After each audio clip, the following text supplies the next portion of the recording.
Hello, mapagpalang umaga po sa ating lahat. At muli narito po tayo ulit sa ating garden dahil tayo ngayon ay mag-harvest ng ating mga dragon fruit natin ay mga hinog na po. At ito ang araw ng aking pagpitas sa kanila o pagkuha sa kanila sapagkat baka humalaglag sa bubong ng kapitbahay. Panoorin niyo po ako.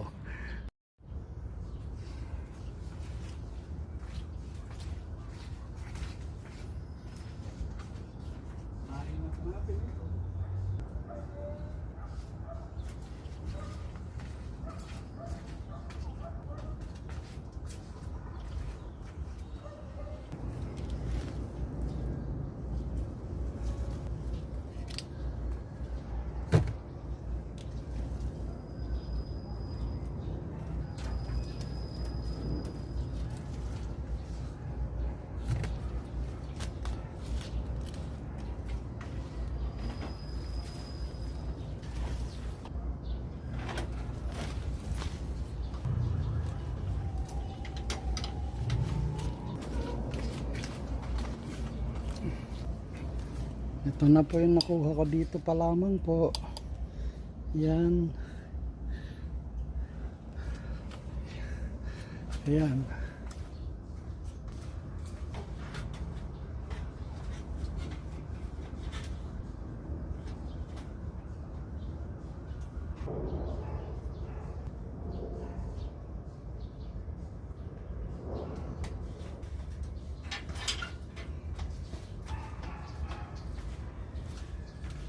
Po.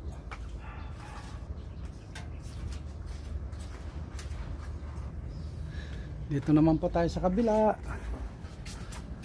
Ayan.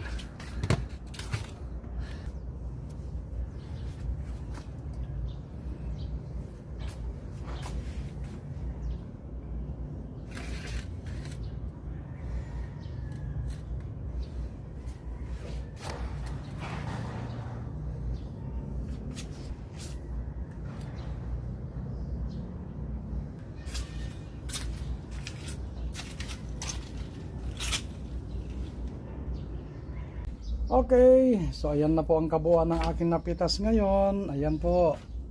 Hindi. Lagi kong sinasabi, hindi na ho ito masama. Ayan, nabalatan na yung isa. Gusto na magpakain kahit hindi pa nakitinan nyo, kahit na berde-berde pa yung kanyang ano. Pero ang ganda ng laman ano po. Ayan. Ayan yung kaunti kong nakuha ngayon na gulay, pero kakukuha ko ka lang, ka-harvest ko lang po kasi noong nakarang araw. Ito yung pangatlong harvest natin sa dragon fruit sa buwan na to. Okay. Ayan. Yan na nga ang sinasabi natin. Hindi na ho ito masama.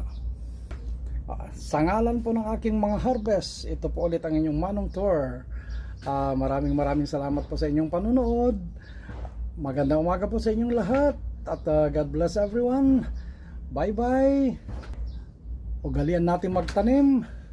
Dahil kapag meron tayong tinanim, meron tayong anihin, at may kasabihan tayong mga Ilocano na ti nasa lukag agbyag.